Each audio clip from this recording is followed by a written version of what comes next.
From off somewhere in the urgent pattering of the rain, there came a far deeper echo, like a rumbling in the earth. The room began to quake a bit. Oh, damn! Grabbing the traveling bag resting by his side, Bly used it to hit the girl and the procurer lying to his right. What in Just what do you think you're doing? He looked them in their irate but still sleepy eyes. The ground's rumbling. There's a massive landslide on its way.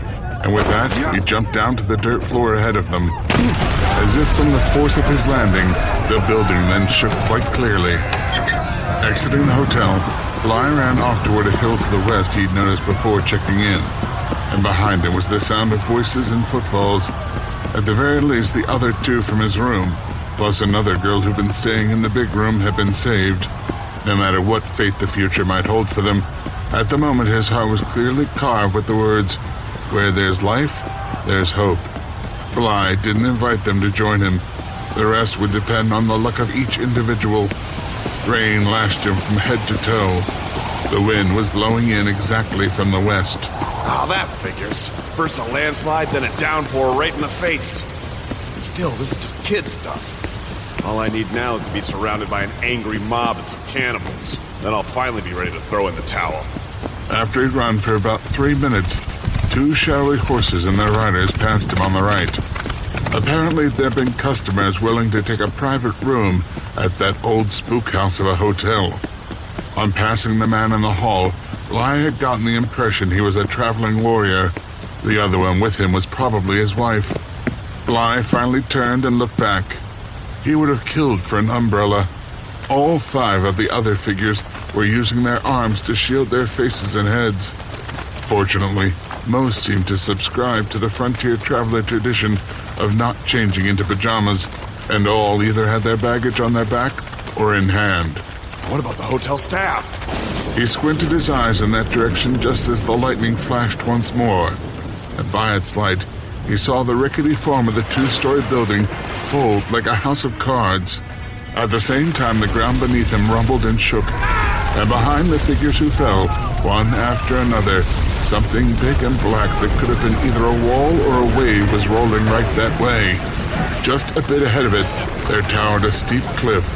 Since the sides and top of it were devoid of plant life, if it collapsed, the heavy downpour would swiftly turn it into a ravenous mud monster, bearing down on them and devouring everything in its path. This way! Hurry up! Bly pointed with one hand and ran like a man possessed. He could hear the rumbling of the earth much closer. It was 5 minutes later that he reached the bottom of the hill. He climbed without thought of anything else. Fortunately, the slope wasn't very steep, but that also meant it would take some time to reach the summit. Now that he was on the hill, he could finally let up a little bit. Trees were growing all over it, so it didn't seem likely to give way easily. After about a minute's wait, the rest arrived one after another.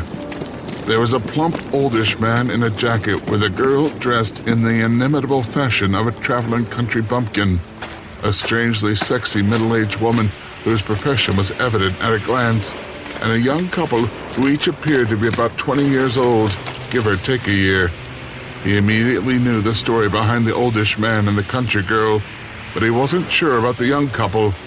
From the way they dressed, they were probably a pair of sweethearts headed back home from a big town, perhaps even engaged to be married. Everyone was soaked to the skin. Still, the rain kept on pounding on them without mercy and beating down on the hill. What the? Bly strained his eyes. The people had been transformed into inhabitants of a stark white world, and behind them something came into view that seemed out of a dream. She wore a dress as white as snow. Her arms and neck were adorned with bracelets and necklaces of gold and jewels. Yet all that could be taken away, and still her youthful beauty and lithe form would have burned themselves into the retinas of any who saw her, even in a blinding world of brilliant colors. Bly stared at her in amazement, forgetting the rain, the rumbling of the ground, even his own fate. Stared at her? No. The world had already been enveloped once again by darkness. Had it just been a fleeting illusion?